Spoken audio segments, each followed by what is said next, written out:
Ma, kailangan mo pa ba ng tulong? Ha? Hindi na. Ma, sigurado kang hindi mo na kailangan ng tulong. Aalis ako mamaya, pupunta ako sa party. Kaya ko na to. Tawagin mo na lang ako pag magpapatulong ka, ha? Alis na ako, ma. Saan ka na naman pupunta? Ma, nagpaalam ako sa'yo kanina, di ba? Dahil to PN, ang daming gawaing bahay. Mag-isa na lang ako kumikilos. Tinatanong kita kanina kung kailangan mo ng tulong, sabi mo hindi. Sino kasama mo? Si Jacob, yung anak ng kapitbahay nating single dad. Ibigay mo sa akin yung number ng papa niya. Bakit number ng papa niya? Eh, hindi naman siya yung kasama ko. Paraan na. Yan ba yan? Umuwi ka ng 8pm ha? 8pm pa ang start ng party. Wala akong pake, basta makauwi ka ng 8pm. Anong tingin mo sa akin nagtatain ng pera? Depende, kung kumain ka ng pera, tatain ka ng pera, char. Eh di sayang naman kung pumunta ako ng 8pm tapos aalis din ako ng 8pm. Di ba sayang sa pera yun? O eh di wag ka na umalis. Labhan mo to. Hindi ka pinanganak para maging lakwatsera. Hindi naman ako pinanganak para maging labandera eh. Okay, so wag kang kabahan. Kaya mo to. Hindi, kausap ko sarili ko. Oo, first time ko kasi mag-opera. Pero wag kang mag-alala. Nag-practice naman ako sa y8.com. Okay, ayan. So, hinihiwa ko na. Ito na yung puso. Bakit hindi na tumitibok yung puso? Hello, Doc? May emergency. Pakitanong naman ang pangalan ng crush nitong pasyente. Jacob. Okay, thanks. Ika-crush ba ka na doon ni Jacob? Ayan. Natibok na. O, teka lang. Hinay-hinay lang. Kilig na kilig, ha? O, yan na. Teka lang. Yan, patapos na tayo. Tatahiin ko na lang yung balat mo. Dala ko yung pantahi ko nung grade 7 ako. Pero teka, magpasok muna ako ng sinulid karayom. Teka, ayaw mag-shoot. Wag mo ko i-pressure. Teka lang, ito. Okay, last stapler. Hindi to masakit, parang kagat lang ng langgam. Ay, hindi. Kagat na lang ni Jacob. Yee! Gustong gusto. Pok-pok. Hi guys! Ako nga pala piloto nyo ngayon and first time ko magpapalipad ng eroplano. Huwag kayong kabahan. Nag-practice naman ako sa bahay eh. Oo, sa bahay. Alam nga naman sa labas, may COVID-19 tayo, delikado. Baka magkasakit ako. Sa loob ako ng bahay, nag-practice magpalipad ng eroplano. Ayaw nyo maniwala? Ito, pre-practice ko to sa bahay. Pani. Hi guys, ako nga pala yung flight attendant dito. So, sabihin nyo lang kung may gusto kayo sa akin. Hindi, joke lang. Sabihin nyo kung may kailangan kayo sa akin. Okay? Lapitan nyo na lang ako. Hi ma'am, gusto mong kumain? Naghahanap ka pa ng pagpipilian, tinatanong lang kita kung gusto mong kumain. Oo, hindi lang ang sagot. Wala nang ibang choices. Choosy ka pa, libre na nga lang. Pwedeng kainin. Uy, chocolate.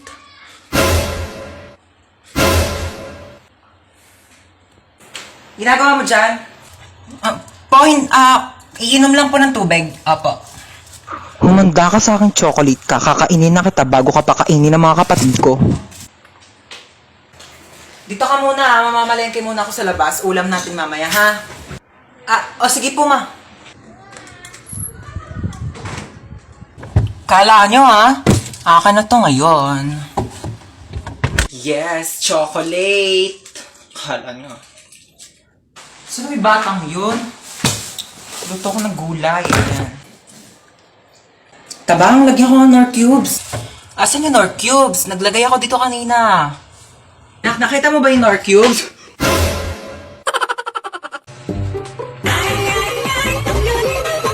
Hello, ma. Hello, nak. Punta mo ako dito sa baba. Dali mo itong mga pinamili ko. Sige, wait lang ha. Magsuklay lang ako.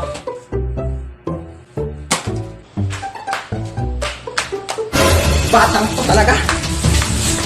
Ano? Maghintay pa ako ng isang buong araw sa labas para magpuntahan mo ako? Sabi ko, magsusuklay lang ako. Alam mo, kasi nagkadainan ka maghugas lang ng plato. Sige, ako nang gagawa niya. Hubarin ko lang tong headband ko. Pati paghugas ng plato, hindi ka kayang gawin. Paano pa kaya pag namatay ako? Sabi ko, hubarin ko lang headband ko eh. Alam mo, para may magawa ka, punasan mo yung bintana sa labas. O sige, ako magpupunas ng bintana.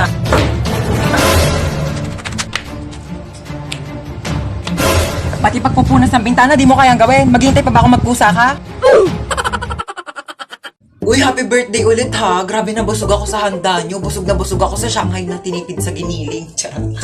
Mars, nagdala pala ako ng plastic. Pakibalot na lang ng minuto tsaka ng lechon. Thank you. Bayad po. Doon lang po sa may kalye di malinis-linisan. Oh my gosh, ang daming miss call ni Mama. Oh my gosh. Tulong. Diyos ko, lakas ng apoy. Nasaan na ba yung anak ko? Bakit hindi sumasagot? Diyos ko, lakas ng apoy. Paano ko ba ito papatigilin?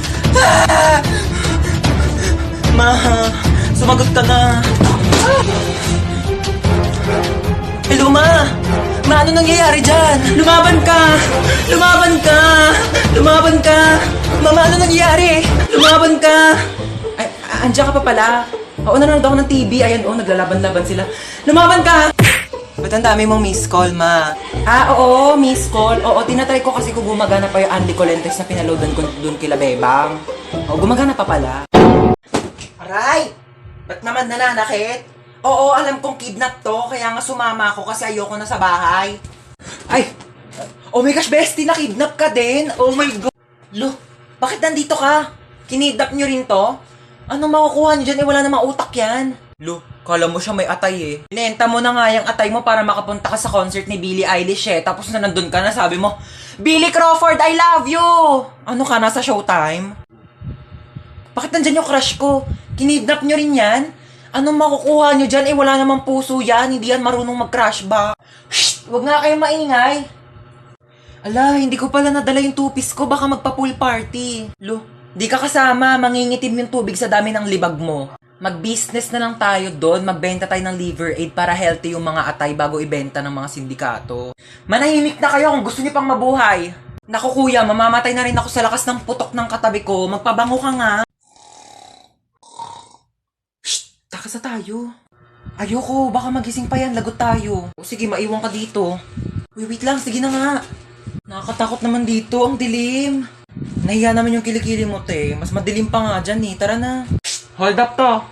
Oh, hold upper naman ngayon. O, kunin mo na tong kasama ko. Naiirita na ako sa pagmumukha na ito eh. Umayos kayo. Puputokan ko kayo ng barel. Ay, sana all may ipuputok. Sana all ka dyan. Ang lakas nga ng putok mo eh. Nahiya na yung bulkang tal sa'yo. Yung bulkang tal nga nanahimik na yung kilikili mo. Nanlalaban pa din eh. Kami na yung cellphone mo. Hala, yung cellphone mo, te. Hayaan mo siya. Installment lang naman sa home credit yun. Tsaka di pa yung bayad. Uy, may dadaan na sasakyan. Kuya, pasakay kami. Uy, kuya, thank you ha. Alam mo ba, tumakas lang kami sa kidnapper at saka may nakasalubong pa kaming hold-upper. Teka, parang familiar yung upuan ko. Oh, andito rin yung mga kasama nating nakidnap. Nakatakas din kayo? Hi guys, welcome back. Ayun, buti na lang bukas pa kayo. Ay, hindi po. Nagliligpit na po ako kasi magsasara na kami within 5. Meron kayong pizza dito? Malamang pizza shop to. Magsasara na po kami maya-maya, kaya nga po nagliligpit na ako. Tsaka wala na rin po kasi kaming paninda. Ha? Ba't nakalagay doon 9 PM pa yung closing nyo? Gusto nyo subukan kayo sa manager nyo, ayaw nyo mag-entertain ng customer. 9 PM nga closing namin, kaya nga nagliligpit na kami. 9 PM closing nyo. 8:59 pa lang. Customer is always right. O sige, pero wala na kaming mainit na pizza kasi nilagay na namin sa ref kasi nga pauwi na nga kami. So ano, yung customer yung mag-a-adjust, papakainin mo ko ng tira-tira. Lutuan mo ko ng bagong pizza, gusto ko yung mainit. Ngayon na.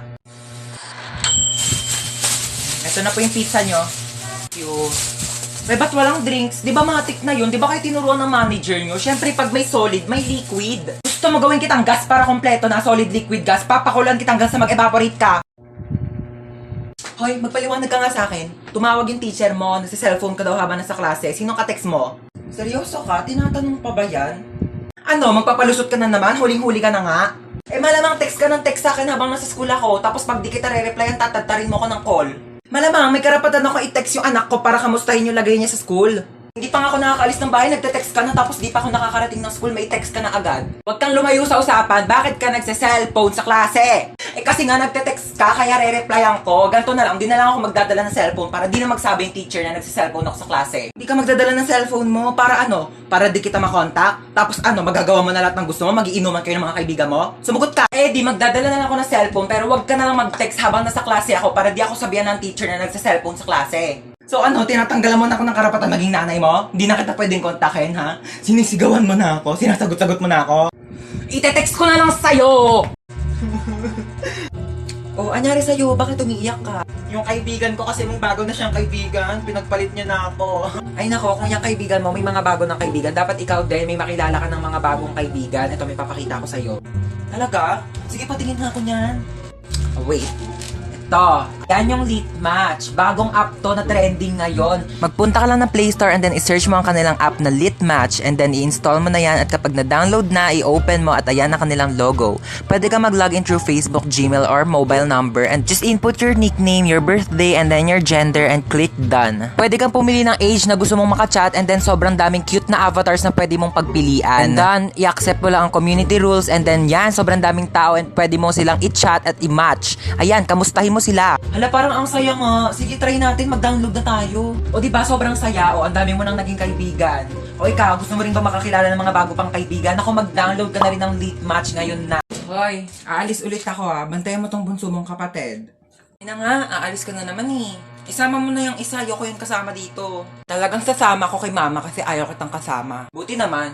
Alis na nga kayo man, nandidilim na naman paningin ko yung sa batang yan. Na, sige na, alis na kami. Bantayan mo na mabuti ang kapatid mo ha. Sige na. Shhh! Hello ma, iyak nang iyak si baby. 250 na lang. Ay, hello. Painumin mo na ng gatas o kaya kung ano makita mo sa rep ha. Sige na, bye. Wala namang gatas dito eh. Ay, tara may Red Horse. Hi sis, don't cry na. Tara shot. Sir, wait lang po iyak po kasi naiyak si baby. Kasalanan ko? Sinisi ba kita? Wait lang sir. Hello, nakita po mo pala yung mga basura dyan sa loob ng bahay ha. Pero huwag mong bibitawin yung kapatid mo. Buhati mo lang yan. Opo.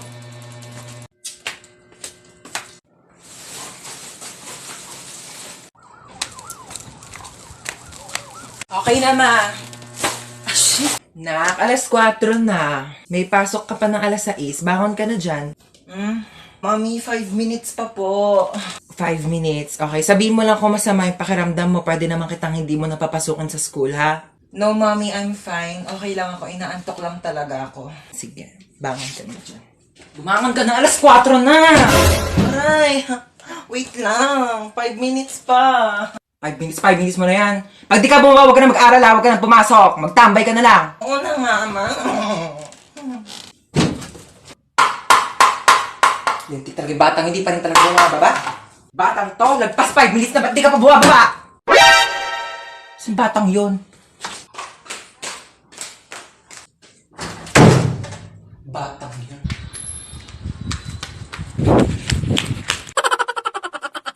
Hallelujah. Ma, uwi na tayo. Shh! Maghintay ka, nasa simbahan pa tayo ha. Makinig ka kay Father. Ayoko na dito. Alis na tayo. Yes, Father. Maghintay ka, ha? Isa pa. Malilintikan ka talaga sa akin mamaya. Yes, Father. Ayoko nga dito. Gusto ko sa Jollibee. Father. Di ka talaga titigil. Mamayak talaga sa akin sa bahay, ha? Tutok-tokan kita. Ha, -10 na ako kay Lord. Umayos ka, ha? Walang magja-Jollibee mamaya, ha? Di ka kakain ng french fries. Iiwanan kita dito. Sorry, Father. Sorry, Lord. Kainitin muna natin yung kaldero. Hindi ganun yung tamang pag-init ha, yung mga papapanood nyo sa TikTok na papainitin daw, tapos gigilin nyo. Hindi yan iinit, kakagiling nyo. Hotdog and chocolate syrup. Ew! Orange juice, pati cream, oh.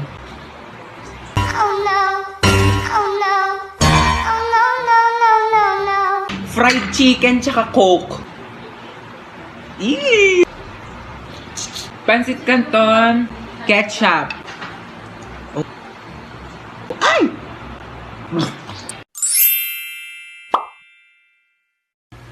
Nak! Po! Nak! Bakit? Nak! Bakit? Nak! Ito na nga, bababa na. Hintay pa akong bumaba, pwede naman sabihin yung utos. O ano yun? Ay, andyan ka na pala. Kunin mo yung pantahi ko. Anong pantahi? Nasaan? Ando sa kwarto ko sa second floor. Ano ba yan? Sa taas na ako kanina. Pinabababa mo pa ako tapos sa taas lang di pala yung utos mo. Aba, huwag ka magreklamo ha. Kami nga nung kabataan namin naglangoy-langoy pa kami sa dagat tsaka nag-akyat pa kami ng bundok para makapunta kami ng school. Tapos ito ka lang ng hagdan. Dami mong reklamo. Oh, ito na. Thank you. Ay, nakunin mo pala yung walis tingting. Nasa rooftop. Ano ba yan? Nasa rooftop? Ano? May reklamo ka? Wala. Ayan. Ay, kunin mo pala yung timba. Nasa rooftop din. Ano ba yan? Ba't kasi pa isa-isa pa? Oh, ano ba kasi gagawin mo dito sa timba? Ha, maglalaba ako ng damit. Maglalaba kayo nasa rooftop yung washing machine? Ay, oo nga, no. Ah, sige, akyat mo na yung timba na yan.